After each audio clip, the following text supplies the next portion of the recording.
ઓમ સમ શનિચરાય નમો નમઃ. કેમ છો બધા? મજામાં? ઓકે. તો નેક્સ્ટ ક્વેશ્ચન તરફ દોસ્તો આગળ વધીએ. ખૂબ અગત્યની સ્ટોરી. વિદ્યુતભાર વાહકની મોબિલિટી સમજાવો. ક્વેશ્ચન: વિદ્યુતભાર વાહકની મોબિલિટી સમજાવો. ઓકે, અથવા તો ટૂંક નોંધ લખો મોબિલિટી. ઓકે, તો બધા ક્વેશ્ચન જો તમે સમજેલા હશો તો મોબિલિટી કોઈ ખાસ ચીજ છે નહીં. તો કોઈ પણ પદાર્થની વાહકતા એટલે કે કોઈ પણ પદાર્થમાં વિદ્યુતનું વહન કોના દ્વારા થાય એ ખાસ અગત્યનું છે. કોઈ પણ પદાર્થમાં વિદ્યુતનું વહન કોના મારફતે થાય એ અગત્યનું છે. એટલે કે કોઈ પણ પદાર્થની વાહકતા એ તેમાં રહેલા ગતિશીલ વિદ્યુતભાર, તેમાં ગતિ કોણ કરે છે? ગતિશીલ વિદ્યુતભાર મેઇન શબ્દ છે. ગતિ એટલે મૂવ એટલે દોડવું. એટલે ગતિશીલનું ઇંગ્લિશ શબ્દ છે મોબાઈલ વિદ્યુતભાર વાહક. ઓકે, તમે ગતિશીલ વિદ્યુતભાર વાહક એ બોલી શકો અથવા તો મોબાઈલ વિદ્યુતભાર વાહક પણ બોલી શકો. ઓકે, તો કોઈ પણ પદાર્થની વાહકતા એ તેમાં રહેલા ગતિશીલ વિદ્યુતભાર વાહકને આભારી છે. તો આપણે જુદા જુદા પદાર્થો જોશું. સૌથી પહેલા ધાતુ પદાર્થ, જે આ પાઠમાં આપણે ભણવાનું હતું. ધાતુ પદાર્થમાં ગતિશીલ વિદ્યુતભાર વાહક એટલે કે મોબાઈલ વિદ્યુતભાર વાહક તરીકે કોણ છે? મુક્ત ઇલેક્ટ્રોન. ઓકે, ધાતુમાં કોણ ગતિ કરતું હોય? મુક્ત ઇલેક્ટ્રોન, અને એને કારણે આપણને પ્રવાહનું નિર્માણ થાય. ઓકે, આયનીકરણ પામેલો વાયુ, બીજો શબ્દ છે આયોનાઇઝેશન ગેસ. આયનીકરણ પામેલો વાયુ હોય તો એમાં ગતિશીલ વિદ્યુતભાર વાહક કોણ હશે? ઇલેક્ટ્રોન અને ધન આયન. બંનેને કારણે ઇલેક્ટ્રોન અને ધન આયન બંને ગતિ કરશે અને તેમાં વિદ્યુતનું વહનનું નિર્માણ કરશે. ત્યારબાદ વિદ્યુત વિભાજ્ય દ્રાવણ. વિદ્યુત વિભાજ્ય દ્રાવણ એની અંદર ધન આયન અને ઋણ આયન, ખાસ સમજો, ધન આયન અને ઋણ આયન એ બંને ગતિશીલ વિદ્યુતભાર વાહક છે. અને ત્યારબાદ સેમી કંડક્ટર, યાની કે એને અર્ધવાહક કહેવાય. આ આખું ચેપ્ટર તમારે ભણવાનું છે પાર્ટ 2 માં. સેમી કંડક્ટર આખું ચેપ્ટર આવશે, એટલે કોઈ ચિંતા નહીં કરે. હાલ શબ્દ આવ્યો એટલે આપણે એને જાણકારી મેળવી લઈએ. સેમી કંડક્ટર અથવા તો અર્ધવાહકમાં વિદ્યુતનું વહન કોણ કરે? આંશિક રીતે ઇલેક્ટ્રોન, એટલે થોડાક ઇલેક્ટ્રોને ગતિ કરે, અને આંશિક રીતે હોલ એટલે કે થોડાક હોલથી ગતિ કરે છે. વિગતવાર લેસન ચેપ્ટરમાં આપણે એનો અભ્યાસ કરીશું. તો આમ જોઈએ તો ધાતુ પદાર્થમાં મુક્ત ઇલેક્ટ્રોન, આયનીકરણ પામેલા વાયુમાં, બીજું આયનીકરણ પામેલા વાયુમાં ઇલેક્ટ્રોન અને ધન આયન, થર્ડ વિદ્યુત વિભાજ્ય દ્રાવણમાં ધન આયન અને ઋણ આયન, તેમજ સેમીકન્ડક્ટરમાં આંશિક રીતે ઇલેક્ટ્રોન અને આંશિક રીતે હોલ આ મોબાઈલ વિદ્યુતભાર વાહક તરીકે ભાગ ભજવે છે. ઓકે, હવે શબ્દ છે મોબિલિટી. મોબિલિટીની વ્યાખ્યા આપીએ. તો મોબિલિટીની વ્યાખ્યા આપતા પહેલા આપણે સૂત્ર જોઈ લઈએ.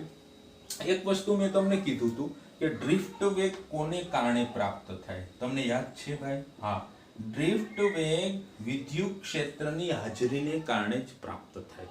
તમે જુઓ, ડ્રિફ્ટ વેગનું સૂત્ર Vd E/m × τ. આ આપણે સાબિત કરેલું હતું. વિદ્યુત ક્ષેત્ર હાજર હશે તો ડ્રિફ્ટ વેગ હશે. તો એકમ વિદ્યુત ક્ષેત્ર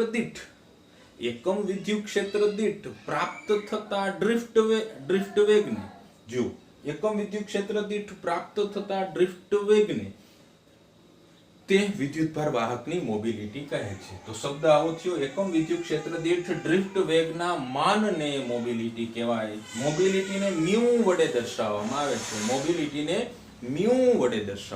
છે. તો મ્યુ Vd/E.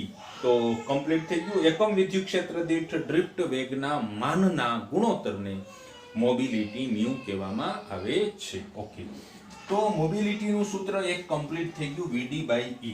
આ એક સૂત્ર છે, પ્રથમ સૂત્ર. ઓકે, ત્યારબાદ આપણે ઘણા બધા મોબિલિટીના સૂત્રો મેળવીશું. હવે આપ જાણો છો J બરાબર NeVd તેમજ J બરાબર સિગ્મા E. J બરાબર NeVd તેમજ J બરાબર સિગ્મા E. તો એના ઉપરથી NeVd બરાબર સિગ્મા E લખી શકાય. NeVd બરાબર સિગ્મા E લખી શકાય. મોબિલિટી બનાવવી હોય તો Vd/E થવું જોઈએ. ઓકે, તો Vd ના છેદમાં E લઈ આવ્યો તો સિગ્મા/Ne, અને Vd/E યાની કે મોબિલિટી મ્યુ કહી શકાય. તો mu is equal to sigma by n e. આ મોબિલિટીનું બીજું સૂત્ર બન્યું. જ્યાં સિગ્મા વાહકતા છે એટલે આ મોબિલિટીનું સૂત્ર વાહકતાના પદમાં આપણે મેળવેલું. મોબિલિટીનું 1 સેકન્ડ.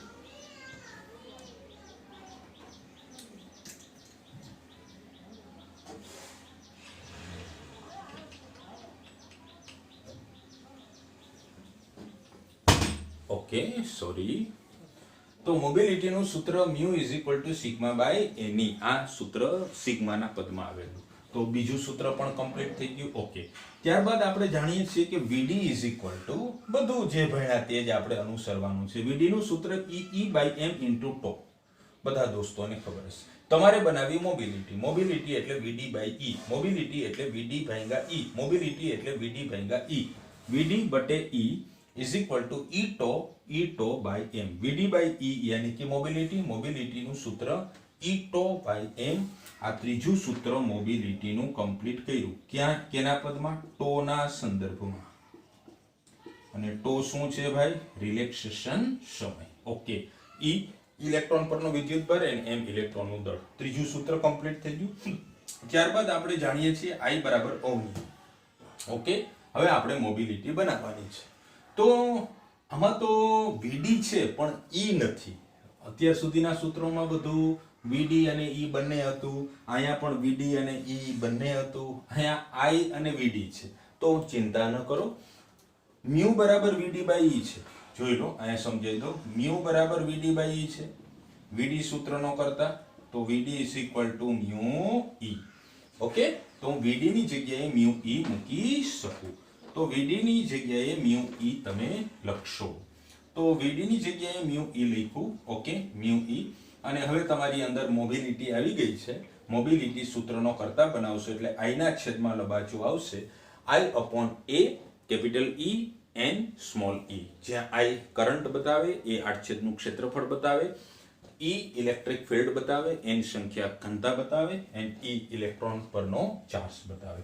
તો મોબિલિટીનું આ સૂત્ર 4 નંબરનું આપણે પ્રાપ્ત કરેલું. તો મેં બધી શક્યતાઓ વિચારી લીધી. ટેક્સ્ટમાં તમને આવું નહીં જોવા મળે. તો વ્યવસ્થિત ચાર્ટ સ્વરૂપે મેં આ પ્રશ્ન સમજાવ્યો. તો આ મોબિલિટીના સૂત્રો આપણા તૈયાર થઈ ગયા. ઓકે, તો હવે આપણે મોબિલિટીના એકમો વિશે જાણીશું. આ ચારેય સૂત્રનો પ્રસાદ હશે તો મોબિલિટીના વિવિધ એકમોનો આપણે અભ્યાસ કરીશું. ઓકે, સ્ક્રીનશોટ લઈ લો.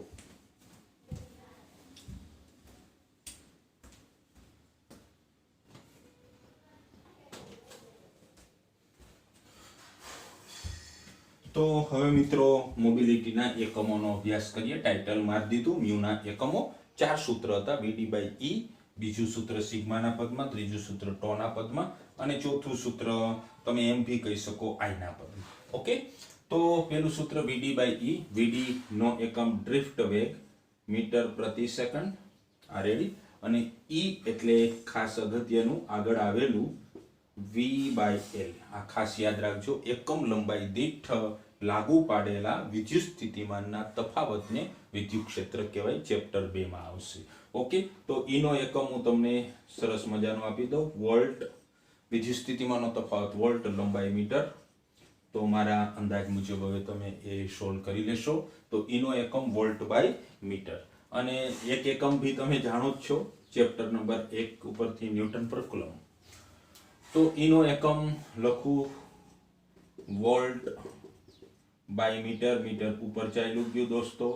તો મીટરનો સ્ક્વેર ના છેદમાં સેકન્ડ અને વોલ્ટને કેપિટલ V બતાવ્યું. ઓકે, અને એને સારી રીતે લખવું હોય તો metre square second inverse and volt inverse. આ મોબિલિટીનો એકમ બનશે. હવે પારિમાણિક સૂત્ર. તો ડ્રિફ્ટ વેગ. વેગનું પારિમાણિક સૂત્ર આવડે તમને. E નું પારિમાણિક સૂત્ર પણ આવડે જ છે. તો એ મૂકીને તમે પારિમાણિક સૂત્ર તૈયાર કરશો. પહેલો એકમ રેડી. ત્યારબાદ બીજો એકમ બનાવું છું. મ્યુ બરાબર mu is equal to sigma by n e પરથી. સિગ્મા બાય એની પરથી બનાવી લઈએ ભાઈ. સિગ્માનો એકમ. સિગ્મા ઇઝ ઇક્વલ ટુ શું હતું? 1/ρ. અને અવરોધકતાનો એકમ ઓહમ મીટર. અવરોધકતાનો એકમ ઓહમ મીટર. તો સિગ્માનો એકમ થઈ જશે ઓહમ ઇનવર્સ. જેને આમ લખાય ઓહમ ઇનવર્સ. અને મીટર ઇન્વર્સ. ઓકે, મોહ બોલી શકાય. તો હું લખું છું, ચિંતા ન કરો. 1/માં ઓહમ ન ફાવે તો ohm inverse into metre inverse. બસ આવું તો ફાવશે. છેદમાં n સંખ્યા ઘનતાનો એકમ. સંખ્યા ઘનતા મેં તમને કીધેલી, એકમ કદ દીઠ અણુની સંખ્યા. બધું તમને બતાવતો જાઉં, મારે ખાલી લખવું જ પડશે. કદનો એકમ મીટર ઘન રહેશે. તો 1 મીટર ઘન યાની કે મીટરની -3 અને ઇલેક્ટ્રોનનો ચાર્જ એનો એકમ કુલમ. Okay, simple. બધું તમે જાણતા હોવા જોઈએ દોસ્તો, તો તમને એકમ આવડે. ઓકે, હવે આનું સાદુરૂપ આપી દઉં તો કામ આપણું બની જશે. આનું સાદુરૂપ ઓહમ ઇન્વર્સ તો એમ કેમ રહેશે, મીટરની -3 છે, ઉપર મીટરની -1 છે. આને ઉપર લઈ જશે એટલે ધન થઈ જશે, આને ઉપર લઈ જાવ એટલે ધન થઈ જશે. એટલે મીટરની 3 માંથી 1 જશે એટલે મીટર સ્ક્વેર ના છેદમાં કુલમ. ઓકે દોસ્તો, ohm inverse into metre square by coulomb. Okay. તો આ વસ્તુ પણ તમે શાંતિથી સમજી ગયા. વ્યવસ્થિત રીતે બીજો એકમ પણ સોલ્વ થઈ ગયો. આને લખવું હોય તો આમ લખી શકાય, ઓહમ ઇન્વર્સ એટલે મો મીટર સ્ક્વેર પ્રતિ કુલમ. ઓકે, આ એને લખવાની શક્યતા. તો બીજો એકમ પણ પૂરો થઈ ગયો. ત્યારબાદ ત્રીજું સૂત્ર μ = E τ / m.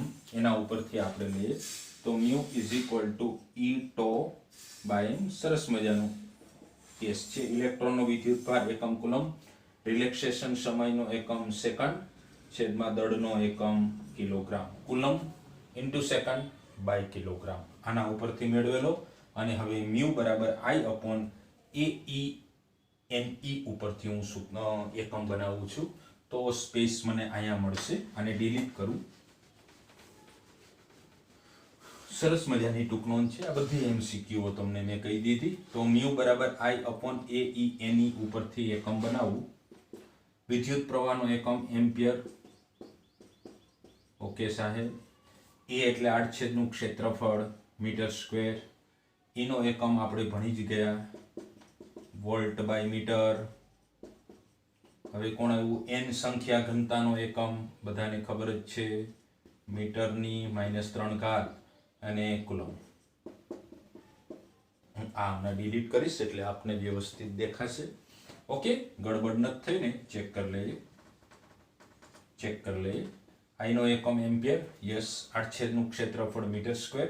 નો એકમ વોલ્ટ બાય મીટર. n એટલે સંખ્યા ઘનતા, 1/માં મીટર ઘન. મેં ઉપર લઈ લીધું મીટરની -3 n કુલમ. હવે આને પણ આપણે ડિલીટ કરી નાખશું અને આનું આપણે સરસ મજાનું સાદું રૂપ આપી દઈએ. તો આ 1 મીટર અહીંયા કેન્સલ થશે અને ઉપર રહેશે એમ્પિયર. તો આ મેં એમ્પિયર લખી નાખ્યું, એમ્પિયરનો એ. આ 1 મીટર અહીંયા કેન્સલ એટલે મીટરની હજી 1 ઘાત અહીંયા બાકી છે અને મીટરની -3 છે એટલે મીટરની -2 ઘાત રહેશે. વોલ્ટ, આ વોલ્ટ આવી ગયું અને આ આવી ગયું કુલમ. ઓકે, અને એમ્પિયર પ્રતિ વોલ્ટ એને કંઈક કહી શકાય. હું તમને કહું છું, R = V/I. આ સૂત્ર જાણો છો. વિદ્યુત સ્થિતિમાનનો તફાવત એનો એકમ વોલ્ટ એન્ડ પ્રવાહનો એકમ એમ્પિયર. અને આ કઈ ભૌતિક રાશિ થઈ, ઓહમ. ભૌતિક રાશિ અવરોધ અને એનો એકમ ઓહમ છે. પણ અહીંયા મારા ભાઈઓ એમ્પિયર બાય વોલ્ટ છે. તો હું આને એમ્પિયર બાય વોલ્ટ લખું તો 1/માં ઓહમ લખાશે. 1/માં ઓહમ. અને 1/માં ઓહમ એટલે ઓહમ ઇન્વર્સ. તો આની જગ્યાએ ઓહમ ઇન્વર્સ આવી ગયું, છેદમાં મીટરની -2 એન્ડ કુલમ. ઓકે, ઓહમ ઇન્વર્સને બદલે તમે મોહ ભી લખી શકો. ઘણું બધું અહીંયા કરી શકો. મોહ મીટરની -2 એન્ડ કુલમ. ક્લિયર? આ રીતે એના એકમો જુદા જુદા આપ બનાવી શકો. તો મોબિલિટી μ = VD/E એક સૂત્ર. બીજું સૂત્ર μ = σ/Ne એ સેકન્ડ સૂત્ર હતું. એના ઉપરથી MCQ આવી શકે. μ નું સૂત્ર E τ / m હતું. અને ત્યારબાદ ચોથું સૂત્ર μ = I/A, capital E, small n, small n into small e. તો 4 સમીકરણો આપ મોબિલિટી વ્યવસ્થિત મગજમાં પેકેજ ધારણ કરી લો. મોબિલિટીના એકમો ખાસ પૂછાય, કારણ કે મોબિલિટીના સૂત્રો એટલા બધા છે, તમને બધા એકમોની શક્યતા મેં આપી દીધી, તો આપ મોબિલિટી મસ્ત તૈયાર કરી શકશો. ઓકે.